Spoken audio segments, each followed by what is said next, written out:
Kabanata 11. Bugbugin mo siya. Utos ni Fisk. Agad na sinugod ng kanyang mga tauhan si Sebastian. Tumigil ka. Mabilis na sigaw ni Lilian. Tinanong niya si Sebastian, gusto mo bang mapilayan? Sa tingin mo ba ay mapaparalisa ako ng mga tauhan na ito? Ngumuso si Sebastian. Hindi kita may iligtas kung patuloy mong ginagawa ito. Reklamo ni Lilian, hindi niya inaasahan na ganito katigas ang ulo ni Sebastian. Ngumisi si Sebastian bago sinabing, I don't need your help. I'm not afraid of these losers. How dare you still pretend to be brave in your last hour, bata? Gusto kong makita kung kasing lakas ka talaga ng sinasabi mo. Bugbugin mo siya. Galit na sigaw ni Fisk. Sandali lang, Mr. Fisk. Kakausapin ko ulit siya. Tumayo si Lilian sa harap ni Sebastian. Masaya si Sebastian. Pinigilan ni Fisk ang kanyang mga tauhan. Kailangan pa rin niyang igalang si Lilian at hindi galitin ang pamilyang Smith, ngunit sila ay magdurusa bilang kapalit. Hinailan ni Lilian si Sebastian sa tabi at sinabing, they're keeping their word, Mr. Wilder. Hindi talaga kita matutulungan kung patuloy kang magmamatigas. Hindi ako matigas ang ulo. Hindi lang talaga ako takot sa mga lalaking ito, matapat na sabi ni Sebastian. Siya ang kataas-taasang isa at kasing kapangyarihan ni Hades mismo. Paano matatakot ang isang tulad niya sa ilang mga taunan? Can you stop bragging? I hate people like you the most. I don't care about you kung hindi lang sa lolo ko, napabuntong hininga si Lilian. Hindi ako nagyayabang, at ikaw din, sabi ni Sebastian. Kung gayon, huwag mong pagsisihan ang iyong desisyon. Galit si Lilian. Kahit na, tinawag. 54 minuto pasado alas 11. Siguro mas magiging maayos ang sitwasyon kung si Elijah na mismo ang pupunta dito. Ngunit naubusan ng pasensya si Fisk. Ano pang hinihintay nyo? Atakihin mo siya. Sabay-sabay na sinugod ng lahat ng tauhan ni Fisk si Sebastian. Mamamatay ka na. Tumakbo ang isa sa mga batang lalaki at bumalik upang sipain si Sebastian sa pagitan ng mga tadyang. Ang mga lalaking ito ay malalakas at mahuhusay at binayaran sila ng pamilya Cadwell upang magtrabaho para sa kanila. Naisip pa ng mga nakikiusyoso ang itsura ni Sebastian na umiiyak sa sakit sa sahig. Wala ni isa sa kanila ang naawa sa kanya. Iniisip ng karamihan sa kanila na karapat-dapat lang siya. Si Lilian lang ang naawa kay Sebastian, pero saglit lang. Naramdaman din niya na deserve ni Sebastian ang ganitong klaseng kaganapan. Isang malamig na ngiti ang sumilay sa labi ni Sebastian habang umiiwas. Isang malamig na ngiti ang sumilay sa labi ni Sebastian nang umiwas siya ng sipa bago sinampal ang mukha ng lalaki. Sa gulat ng lahat, mabilis na nahulog ang lalaki mula sa puwersa nito at nahimatay sa sahig. Wala sa kanila ang nag-isip na magiging ganito kagaling si Sebastian. Nagulat din ang iba pang crew, ngunit nagpasya silang palibutan si Sebastian bago sabay-sabay na umatake. Tumalon si Sebastian ng 6 na talampakan sa himpapawid at pinalipad ang mga lalaki habang hinahampas niya ang kanyang sakong sa kanilang mga mukha. Natahimik agad ang mga tao habang nanlalaki ang mga mata sa gulat. Nagulat din si Lilian. Akala niya ay magaling lang na manggagamot si Sebastian. Sinong mag-aakala na magaling din siya sa martial arts? Lumingon si Sebastian kay Fisk at Nishan. Seryoso ka bang sinusubukan mo akong pabagsakin? Huwag kang masyadong magyabang, bata. Ay papapunta ko ngayon dito si Mr. Miller ng Shadow Tiger para bugbugin ka. Oo. Bilisan mo at ipadala mo si Mr. Miller para ibaba siya. Sigaw ng ina ni Tyler na si Daphne Roswell. Hindi mo alam na kilala ni Mr. Fisk si Andrew Miller ng Shadow Tiger Clan. Si Andrew ang pinakamakapangyarihang tao sa underworld ng Ravenview City. Oo. Napakalakas ng Shadow Tiger Clan at mayroon silang ilang daang miyembro. Balita ko may koneksyon pa sila sa Supreme Pluton. Kahit ang isang prestihiyosong pamilya tulad ng mga Smith ay hindi magtatangka na makipag-away sa kanila. Malaki ang paggalang ng mga panauhin nang mabanggit ang Shadow Tiger. Maging ang ekspresyon ni Lilian ay nagbago. Hindi nagtagal ay nagawang tawagan ni Fisk si Andrew Miller. Mr. Miller, ako ito, Fisk Cadwell. May gamulo sa kasal ng anak ko ngayon. Can you? Ronan nervously said. Of course not, Papa. Nag-aalala lang ako na baka masyadong malakas ang Shadow Tiger. Wala rin silang awa. Wala tayong kapangyarihan para talunin sila. Mukhang kinakabahan si Elijah. Tama si Ronan, hindi sila makabangga ng Shadow Tiger. Kaya nilapitan ni Elijah si Sebastian at sinabing, Mr. Wilder, hindi natin kayang labanan ang Shadow Tiger Clan. Bakit hindi na lang tayo umalis ngayon? I appreciate your concern, pero hindi ako aalis ngayon. Gusto kong makita kung ano ang gagawin sa akin ng mga taong ito, sagot ni Sebastian. Pagkatapos ay nag-order siya ng $300 na halaga ng Supreme Liquor bago ito uminom ng mag-isa. Pipigilan na sana siya ni Elijah nang sabihin ni Lillian, don't waste words, Lolo. Sinubukan kong pigilan si Mr. Wilder kanina pero walang nangyari. Napabuntong hininga ng matagal si Elijah bago lumapit sa iyo. Fisk. Mr. Fisk, maaari mo bang isaalang-alang ang isyong ito ng maayos bilang paggalang sa akin? Paumanhin ni Fisk, hindi naman sa hindi kita nirerespeto, Mr. Smith. Masyado lang bastos ang bata at kailangan niyang turuan ng leksyon na hindi niya makakalimutan. Kung hahayaan mong pumasa si Mr. Wilder, handa akong mag-alok sa iyo ng kontrata para sa isang order na nagkakahalaga ng $2 bilyong. Ano sa palagay mo, Mr. Fisk? Giit ni Elijah. Agad namang nag-alinlangan si Fisk. Kumita sila ng ilang bilyon mula sa ganoong kalaking kontrata. Ito ay magiging isang mahusay na karagdagan sa yaman ng kanilang pamilya. Huwag mong tanggapin ang alok na iyon, Tay. Kung hindi, tayo, kasama ang mga Lisbon, ay hindi kailanman igagalang dito sa Ravenview City, ani Tyler. Tumango si Fisk. Tama ang anak ko. I'm sorry, Mr. Smith. Narito si Mr. Miller ng Shadow Tiger. Narito si Mr. Miller ng Shadow Tiger. Agad na napalingon ang lahat sa pinto at pinagmamasdan ang pagpasok ng pila ng mga lalaki. Nasa harapan ang isang lalaking nasa katanghaliang gulang. Nagbigay siya ng dominanteng hangin kahit hindi naman siya ang pinakamalakas sa grupo. Mr. Miller. Masayang bati ni Fisk at lumapit kay Andrew. Kabanata 12. Maligayang pagdating, Mr. Miller. Magalang na bati ni Fisk kay Andrew.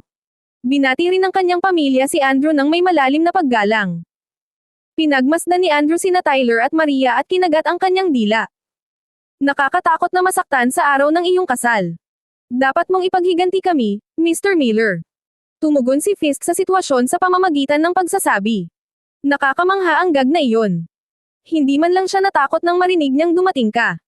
Ni hindi kanya ginagalang Shadow Tiger, at tinawag ka pa niyang basura. Ang kapal ng mukha niya. Sigaw ni Andrew na parang papatay. Nanginginig ang mga tao sa takot. Walang magandang mangyayari kapag nawala si Andrew. Sino ang taong sinasabi mo? Tanong ni Andrew kay Fisk. Kahit na si Andrew ang hari ng underworld ng Ravenview, nag-iingat pa rin siya sa ilang taong hindi niya masalubong. Lalo na't ayaw niyang mag-backfire sa kanya ang ginagawa niya. Manloloko lang siya. Ngumuso si Maria. Sino yan? Magpakita ka. Sigaw ni Andrew at nanginag sa takot ang mga bisita. Natahimik ang hall. Siya iyon, Mr. Miller. Tinuro ni Tyler si Sebastian. Mapanganib na naningkit ang mga mata ni Andrew bago naglakad patungo kay Sebastian na sinusundan ng mga tao sa likuran niya. Samantala, si Sebastian naman ay patuloy sa pag-inom ng kanyang alak na parang walang kamalay-malay sa panganib na kanyang kinaroroonan. Mabilis na nagalit si Tyler, wala ka bang lakas ng loob, Sebastian? Asan ang tapang mo? Mabilis na pang-aasar ni Tyler, wala ka bang lakas ng loob kanina, Sebastian? Asan ang tapang mo? Mabilis na sinampal muli ni Sebastian sa mukha si Tyler na ikinagulat niya. Gulat na napatingin ang mga tao sa paligid bago muling nagbulungan.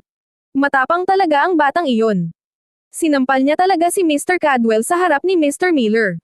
Tandaan mo ang sasabihin ko, grabe ang kamatayan ng bata. Tama. Si Mr. Miller ay kayang talunin ang sinuman. Ang tanging inaalala niya ay kung paano sila papatayin. Matapang ba ako? Sagot ni Sebastian. Doon natauhan si Tyler.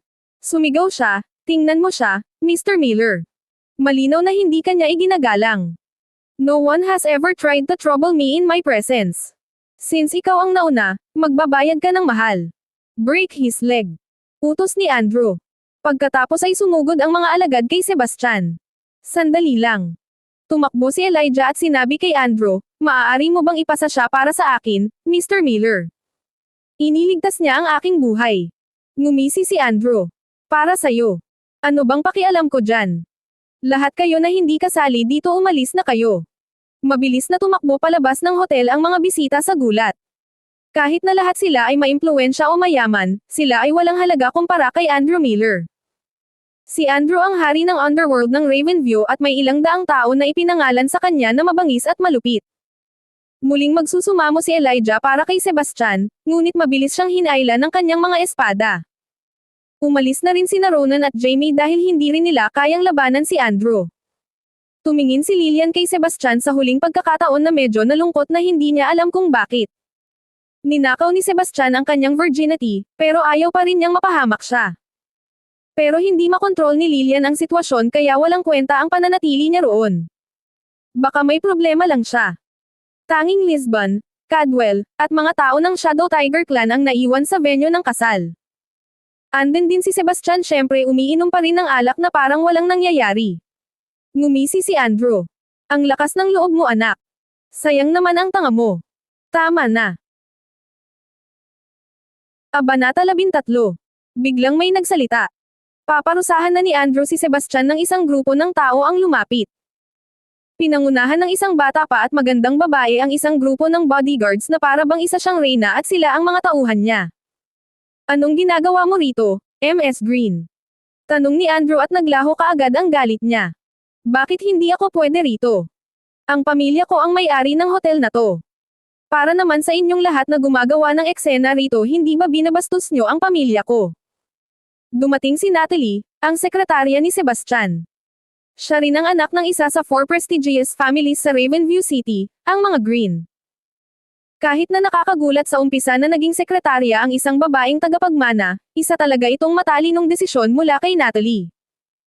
Lalo na't ang titulo ng sekretarya ng Supreme One ay mas malaki kumpara sa titulo niya bilang tagapagmana ng pamilya niya.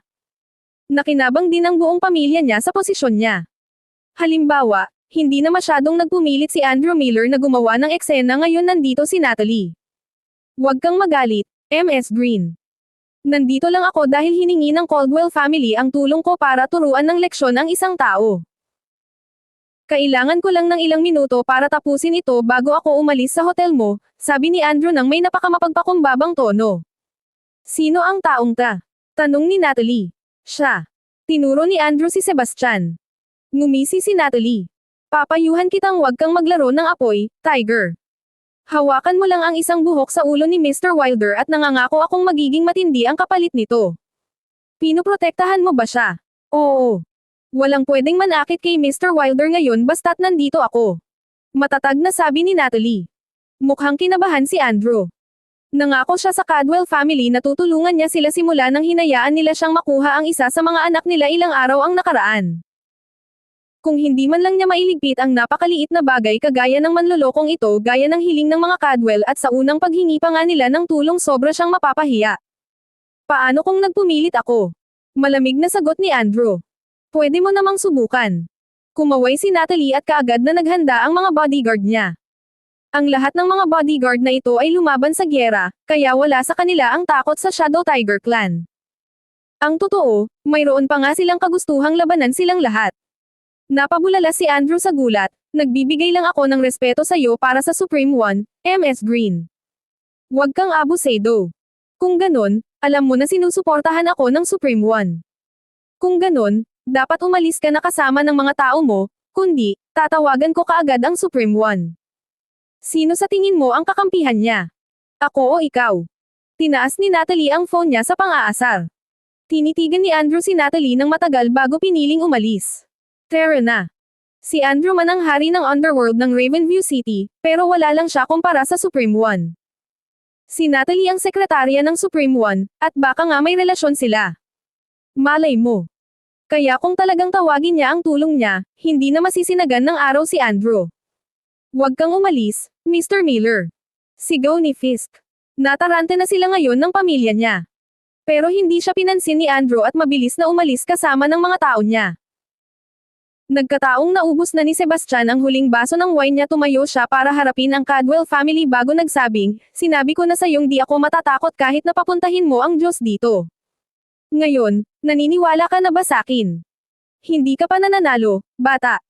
Ipinagtanggol ka man ni Ms. Green ngayon, pero paparusahan rin kita. Halika na, umalis na tayo. Single ni Fisk bago naghandang umalis sa hotel. Sinabi ko bang pwede kang umalis? Sinenyasan niya ang mga gwardya niya na palibutan sina Fisk at ang mga kasama niya. Anong ibig sabihin nito, Ms. Green? Tanong ni Fisk na hindi makapaniwala.